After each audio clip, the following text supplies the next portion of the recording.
buenas tardes. Nosotros somos los filosqueteros y vamos a presentar nuestro trabajo final de semestre.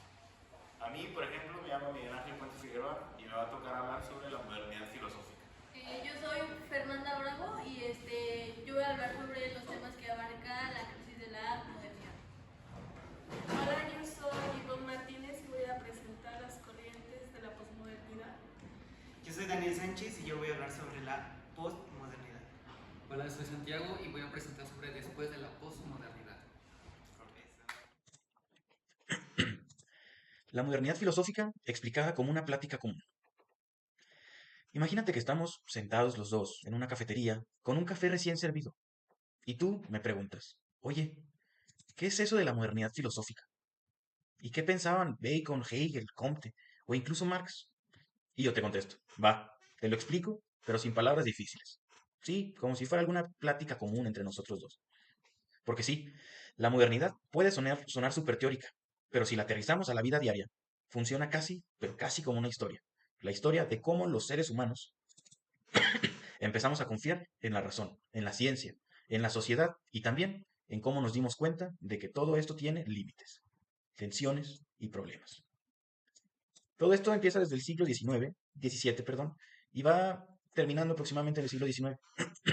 Es el momento en que los seres humanos dicen, ya estuvo, no vamos a guiarnos por dogmas antiguos, vamos a usar la razón, la ciencia, la historia, la sociedad, todo lo que podamos entender y comprobar.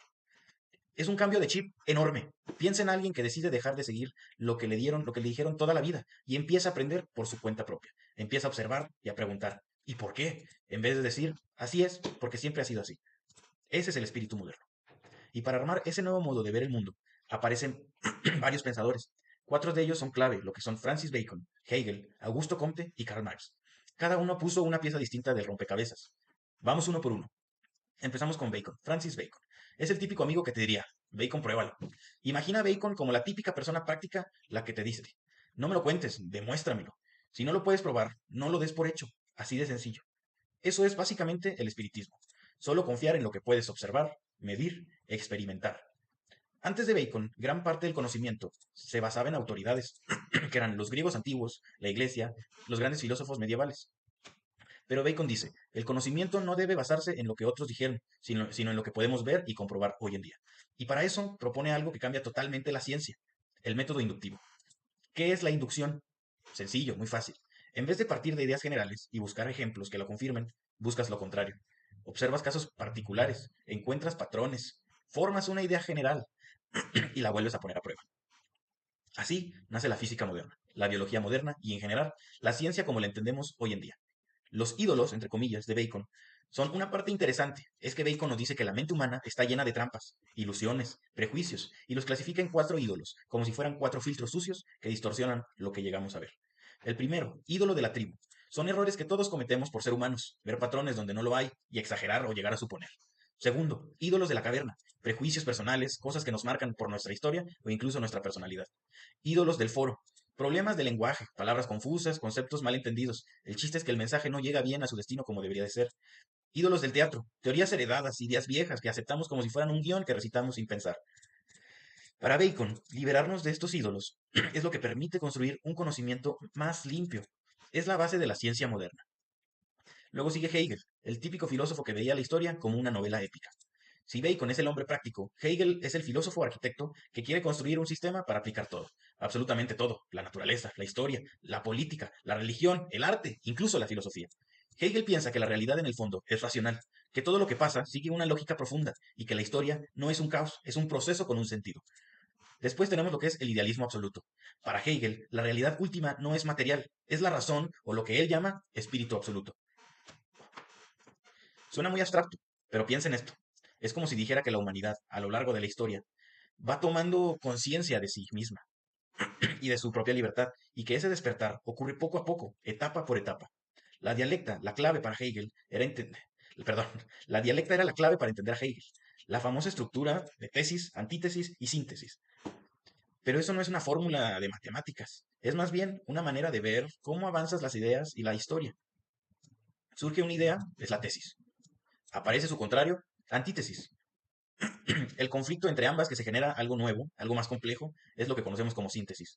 Esa síntesis se vuelve a convertir en tesis. y el proceso sigue en un círculo vicioso. Es como la vida misma. Avanzamos, chocamos, nos equivocamos y al final corregimos, superando las contradicciones que hemos tenido. Luego tenemos lo que es el espíritu absoluto. Para Hegel, el camino de la historia es el camino hacia la libertad. Los griegos dieron un paso, el cristianismo otro y la modernidad otro diferente. La filosofía es, por así decirlo, la forma final en la que la razón se entiende a sí misma. Suena grandioso, y lo es, pero también es la base de muchas ideas modernas sobre progreso, historia, Estado y cultura. Luego tenemos a Augusto Comte, el que convierte el estudio de la sociedad en una ciencia. Ahora imagina que Hegel construye grandes teorías sobre la historia humana.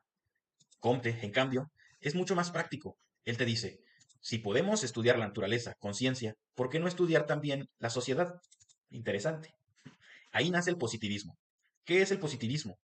Te preguntarás, es la idea de que el único conocimiento válido es el que se basa en hechos observables y leyes comprobables, nada de especulaciones, nada de explicaciones mágicas o metafísicas. Para Comte, el conocimiento humano pasa por tres estados. Primero, estado teológico. Todo se explica con dioses, espíritus y fuerzas sobrenaturales. El segundo es el estado metafísico. Se empiezan a usar conceptos abstractos como naturaleza, esencia, pero aún no se basa en ciencia. El tercero es el estado positivo. La humanidad por fin empieza a explicar la realidad con hechos, pruebas, observaciones e incluso experimentos. Según Comte, la sociedad moderna debe vivir en este último estado. Luego tenemos lo que es la sociología. Comte inventa estas palabras. Dice que así como hay leyes físicas y biológicas, también debe haber leyes sociales que expliquen cómo vivimos en un grupo, cómo evolucionan las instituciones y cómo se organiza una comunidad. Y propone que el papel de la ciencia social es ordenar y mejorar la sociedad. En muchos países de Latinoamérica, incluido México, el positivismo influyó muchísimo en reformas políticas, públicas y educación. Karl Marx, el que pone la lupa en la economía y el conflicto social. Aquí llegamos a Marx, quien toma ideas de Hegel, pero las baja a la tierra, a la economía, al trabajo y al sistema productivo.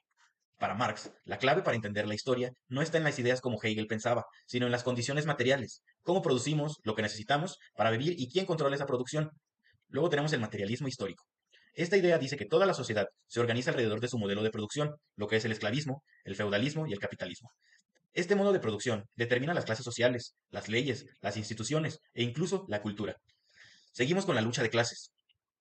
Según Marx, toda la historia es un conflicto entre clases con intereses opuestos. En el capitalismo, la lucha es entre burguesía, que son los dueños de las fábricas, empresas y los medios de producción, contra la clase proletariada. Perdón. Son trabajadores que solo tienen la fuerza de su trabajo.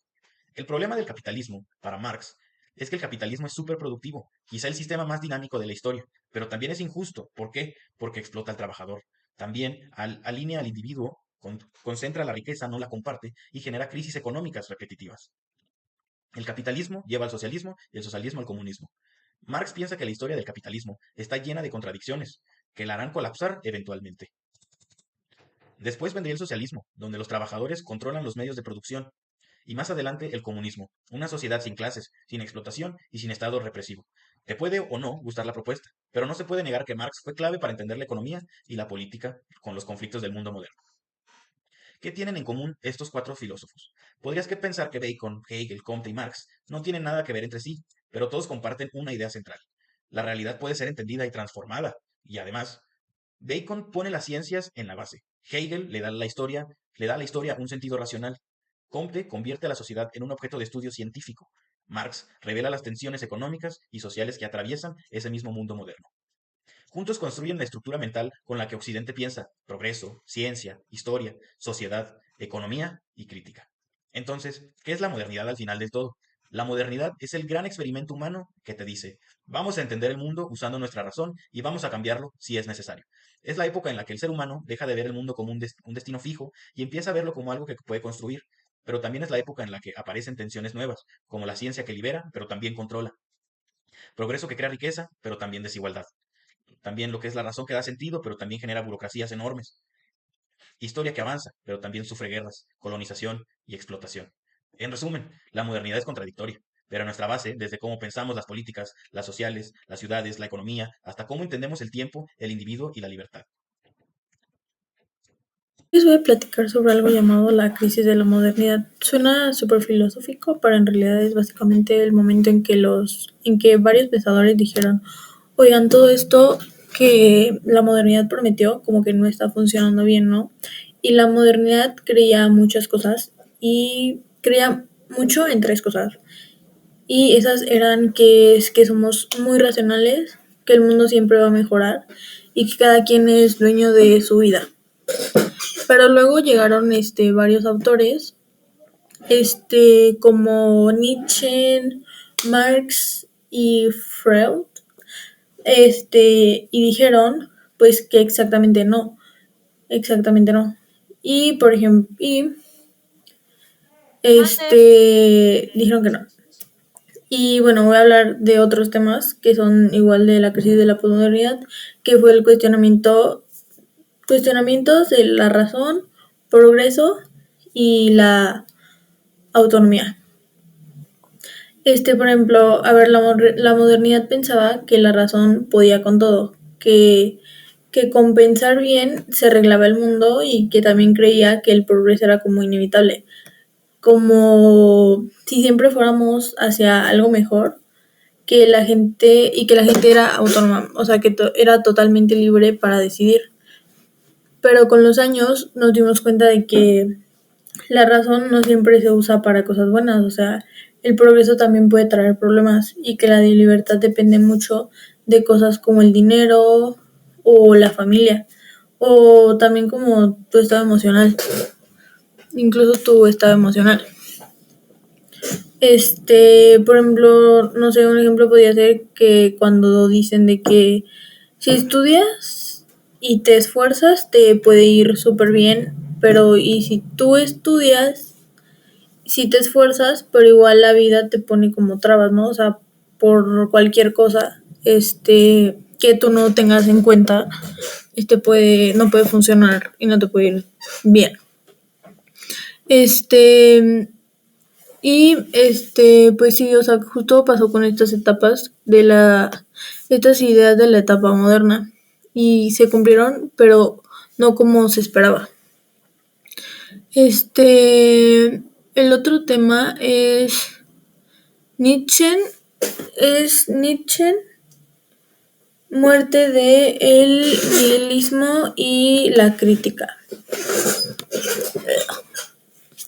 Y la crítica a la moral. Y la crítica a la moral. Nietzsche es un filósofo que llegaba y decía de que Dios está muerto, ¿no? Pero no significa que literalmente Dios estaba muerto, sino que los valores que guiaban a la sociedad como la moral religiosa ya no tenían como tanta fuerza, o sea, tanto valor, o sea, ya no valían lo mismo, por así decirlo. Y por ejemplo, dice que Dios muere y los valores caen. ¿Y qué pasa cuando los valores que daban sentido se caen? Pues aparece el nihilismo, esta sensación de que ya nada tiene sentido, ¿no? O sea, Nietzsche decía que seguimos obedeciendo reglas sin pensar, como si la sociedad nos quisiera tener, o sea, que no habláramos, que fuera lo que ellos dicen. También es como cuando nos enseñan, o sea, como siempre nos dicen de que no, pórtate bien y te irá bien, pero después vas creciendo y te das cuenta de que pues no siempre funciona, o sea, no siempre funciona. Entonces ahí es cuando te empiezas a cuestionar y dices de que pues entonces qué hago, o sea, qué sería lo mejor, ¿no? Y por ejemplo, Nietzsche igual dice que ya vimos que los valores viejos no funcionan y ahora nos toca como a nosotros crear o decidir nuestros propios valores, pero siempre pensando que sería lo mejor. Y pues otro tema también es el de Freud, el inconsciente y que el inconsciente y el que no lo controla todo. Freud es el de la psicología, ¿no? Llega como a tirar las ideas modernas, las ideas de que somos de que 100% racionales y dueños de nuestras decisiones. Bueno, el poder está en todas partes. Él dice que tenemos un inconsciente, Hizo algo muy y en esta parte hay una parte escondida de nuestra mente que influye en lo que hacemos sin que nos demos cuenta. O sea, no natural, literal, o sea, ya nuestra esencia, lo que sea. Y o sea, no eres tan... Y en cómo definimos lo normal lo anormal. Es un poder invisible, disperso, cotidiano. Foucault también nos enseña que las verdades que seguimos son neutrales, tienen historia, tienen intereses detrás y cambian dependiendo de las luchas sociales. Eso es muy posmoderno, creo yo. La idea de que no existe una verdad eterna, sino regímenes de verdad. Y bueno, voy a hablar también de Baudrillard, si no me equivoco que sí se pronuncia, el mundo convertido en simulacros, ¿no? Y si seguimos por este mapa, pues llegamos a ¿cómo se llama? John Baudrillard.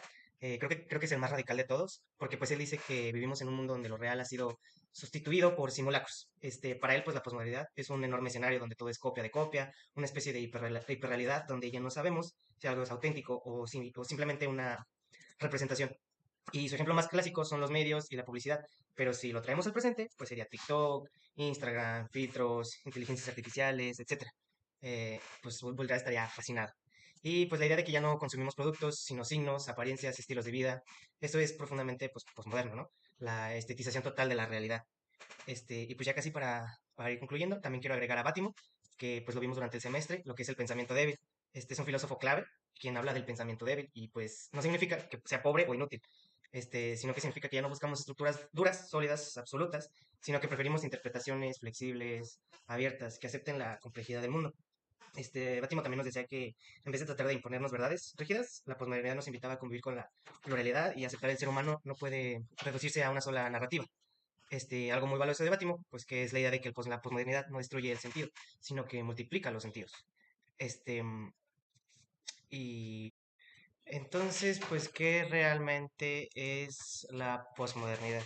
A estas alturas, la posmodernidad podemos decir que es una forma de mirar el mundo sin verdades absolutas, un reconocimiento de que la realidad es diversa, contradictoria y plural, una crítica a las narrativas que pues pretenden explicar todo, ¿no?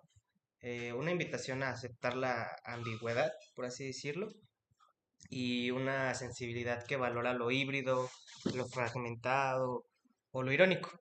Y todo esto se siente en muchos aspectos de la vida cotidiana, véase como el arte, la arquitectura, donde ya no se busca una pureza formal, sino mezcla de juego, ruptura.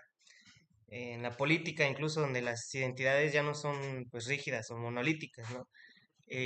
O hasta la cultura digital, donde todos producimos discursos a cada instante, y pues en la vida personal, donde la identidad es fluida y pues, sí. Y pues la posmodernidad es, en cierto modo, pues aprender a evitar la complejidad, ¿no? Creo que eso lo tenemos muy claro. Y pues quiero concluir con si esto es bueno o malo, pues depende a quién se le pregunte, ¿no? Pero para algunos la posmodernidad puede ser liberación, un mundo donde ninguna voz puede imponerse del todo. Y para otros es confuso, un mundo donde ya nadie sabe qué creer, pero más allá de juicios, la posmodernidad es el lugar donde vivimos, nos guste o no, nuestras categorías, nuestras prácticas, conversaciones, pues están hechas desde esta sensibilidad que pues sospecha de lo absoluto, que prefiere lo plural, que vive entre Hablar sobre el fragmentos. tema después del Y postmodernismo, quizás en el solo cual voy a quizá profundizar sobre la tres posmodernidad elementos no claves sobre el sea un pensamiento final, sino una contemporáneo. El primero sería Henry transición, Giroux, el una segundo sería especie Roberto Goberti, de y el pausa tercero más que nada sería histórica un donde concepto sobre estamos los valores aprendiendo a supremos, el cual pensar habla desde la especialmente sobre la idea de la muerte de Dios multiplicidad, y el nihilismo, o aunque desde pertenezcan a la campos unidad, distintos, el cual a sería la convivir con la pedagogía, la incertidumbre arquitectura, la sin que filosofía, eso sobre los implique que nos renunciar van a ayudar al sobre sentido. entender cómo pensamos y Y cómo ahora vemos sí, ya el sentido del mundo. para cerrar, Bueno, sobre el primer filósofo en el cual vamos a estar pues hablando la será sobre Henry posmodernidad Giroux, es sobre un la educación como concepto base de muy la complejo, democracia esa crítica, el cual pero él pues cuando expresa la su miramos y con desconformidad sobre calma, el sistema educativo que tenemos, entendemos y nosotros que que no ya es un estamos tan caos, acostumbrados que nosotros no sino nos damos cuenta de un lo caos sin mal que está forma, hecho si nos sino un ponemos a cambio pensar, profundo es en en el cómo sentido pues de pensamos que la pues realidad, creo prácticamente a yo. lo largo de nuestra Y vida nos pues han es un enseñado cambio un que montón nos de cosas invita a en el cual no dialogar sabemos y a para qué nos van a estar cuestionarnos sobre sirviendo, como todo por y ejemplo la imaginar fórmula pues un general cambio o que un nos sinfín de recuerde cosas que que no no es sabemos a la fecha solo para qué sirven camino, en nuestras vidas, o por ejemplo nos sino enseñan cosas que a lo muchos. mejor como nosotros como arquitectos no tenemos en Y cuenta, pues bueno, que con así a lo esto mejor algunas cosas sí las concluyo tenemos como lo que para cultura general, pero en sí como para nuestras vidas principal, para la vida general que nos vamos a estar enfrentando, pues la verdad es que no. Y ese es el dilema que tiene Henry sobre su filosofía que expresa, que es su desconformidad sobre esto, que su idea principal es más que nada el hecho de mostrar al mundo de lo que es, o a los estudiantes mejor dicho, es cómo nosotros nos podemos expresar ya en la vida real, sobre cuestionar sobre todas las cosas. O sea, cuestionar por qué es esto o por qué la política se da de esta manera. Eso es lo que quiere llegar Giroux. Lo que quiere principalmente Giroux para nosotros, o más que nada para el sistema educativo, para que nos enseñen a nosotros, es más que nada que nos pongamos al tiro, en pocas palabras, si se puede decir así, es de que en algún momento de nuestras vidas, ya sea para elegir algún político, o a lo mejor para el momento de que estemos trabajando ya como arquitectos y todo ese rollo, es de que no aceptemos ninguna injusticia, como por ejemplo en el tema de los políticos, ¿no? De que tener nuestro criterio propio y evaluar a nuestros políticos que nos van a estar gobernando para que nosotros sepamos si nos conviene o no nos conviene, y de ahí nace lo que es la filosofía de Giroux. Otra de las cosas que también menciona Giroux es sobre el tema del el poder que tiene el maestro hacia los alumnos, que es otra cosa de los que también aborrece, si se puede decir así, es en cuanto a que se le sube mucho el poder a los maestros. Y si tenemos en cuenta es de que a muchos maestros son de que muy cuadrados, que por más que uno le diga de que está mal en este aspecto o X o Y motivo, siempre tienen el afán de, como se sienten acá muy por encima de nosotros, es de que no aceptan ningún tipo de corrección hacia nosotros. Entonces lo que quiere Giroux hacia los maestros es en cuanto a que tengan una neutralidad hacia nosotros, alumnos y maestros que estemos a la par. Y no en cuanto a que seamos tal cual unos amigos, amigo alumno, amigo maestro, sino que tener también una base como de respeto hacia el maestro y el maestro también que nos tenga respeto a nosotros.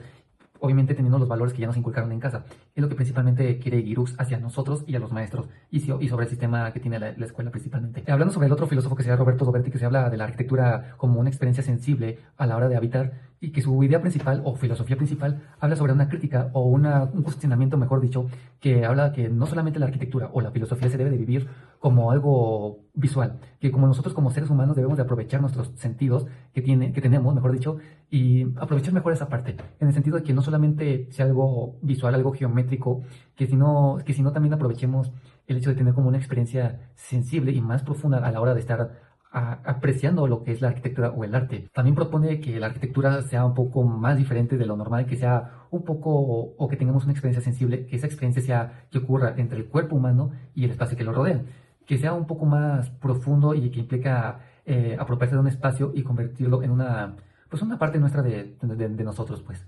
Y ya por último voy a hablar sobre los valores supremos, que habla sobre la muerte de Dios y sobre el desafío del nihilismo, que prácticamente lo que dice Nietzsche es de que no habla tal cual de la muerte de un Dios religioso, sino de que divide a la mitad sobre un antes y un después, sobre la edad medieval y la edad del posmodernismo, digo, o de la modernidad, mejor dicho, que más que nada esto es de que deja atrás los pensamientos antiguos que tenían, o que también solamente se enfocaban en la Biblia, que todo lo que venía de la Biblia era la verdad absoluta, que bueno, ya cada quien queda a criterio de sus pensamientos, y pues bueno, en sí pues dejan atrás los valores, los morales, las culturas y las cosas espirituales, y ya se enfocan más que nada en la modernidad, que sería la ciencia y todas las evidencias científicas que tenemos actualmente.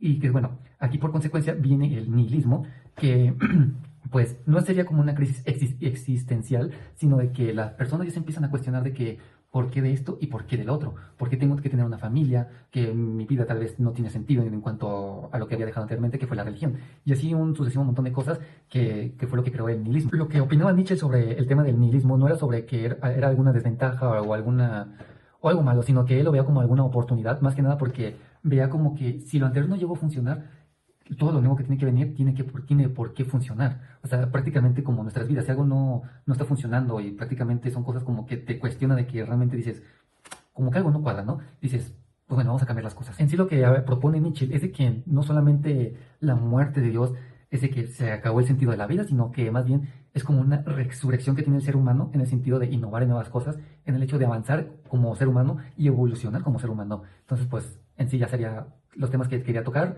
y espero que hayan entendido mis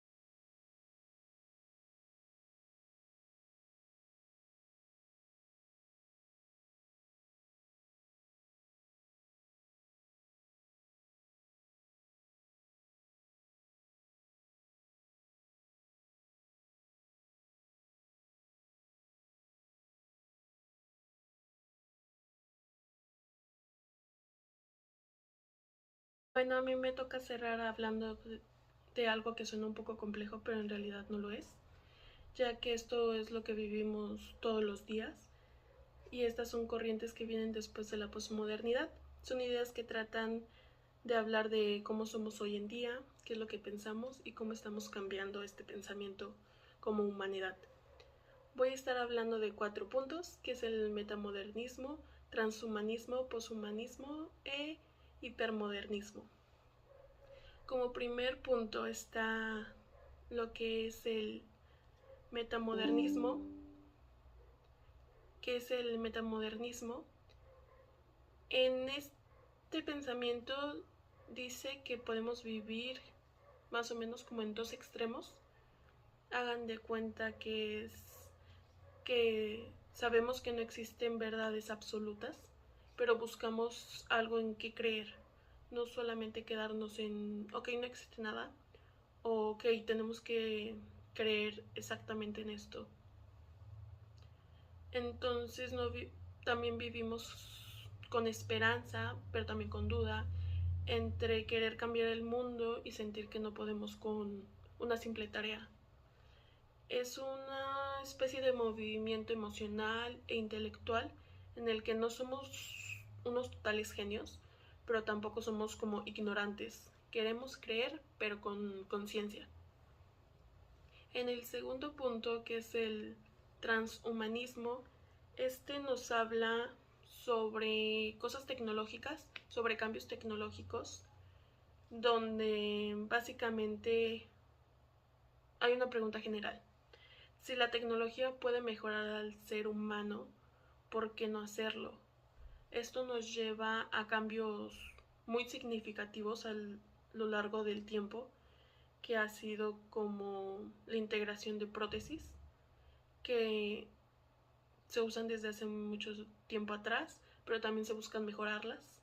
También lo que es la edición genética, ya que actualmente se puede o se busca modificar desde el embarazo de las personas hasta la implicación de chips que se quiere hacer. Todo esto ha avanzado mucho más hacia lo que es el área de medicina, ya que esto pues alarga lo que es la vida básicamente. Y pues es que es una versión como mejorada de lo que puede ser el ser humano, lo que busca esta corriente. Como corriente 3 tenemos lo que es el poshumanismo, que nos habla más sobre catástrofes, que hay una pregunta que lo puede explicar, que es ¿qué pasa si el ser humano deja de ser el centro del todo? Esto nos habla sobre cambios que se puede tener en la tecnología sin que el ser humano sea como el protagonista de esto. También las películas de ciencia ficción nos pueden ayudar a comprender más este pensamiento, ya que nos habla sobre cambios en la tecnología, cambios en lo que es como el ecosistema en el que vivimos